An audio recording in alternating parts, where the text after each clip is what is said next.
people who see, as we are seeing now, and it's been some 3 months since the events of Gaza started, the difficulty, the oppression that those people are facing, the many deaths that they had to endure, the destruction that we see on a mass scale. And we ask Allah Azza wa Jal on this day, this blessed day of Friday, that Allah subhanahu wa ta'ala brings relief to them, that Allah Azza wa Jal protects them and their families and their land and their wealth and their property.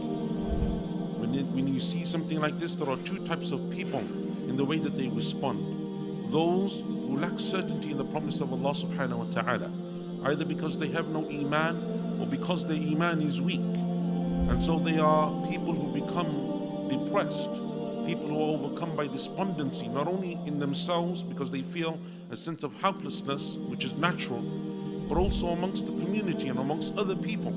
They look at everyone around them and the Muslims in general, and they say that this is our state and this is our affair. You see no hope wherever you look. You see no relief wherever you look. And that is not the mindset of the Muslim. That is the mindset of those people who lack certainty in the promise of Allah Azza wa Jal.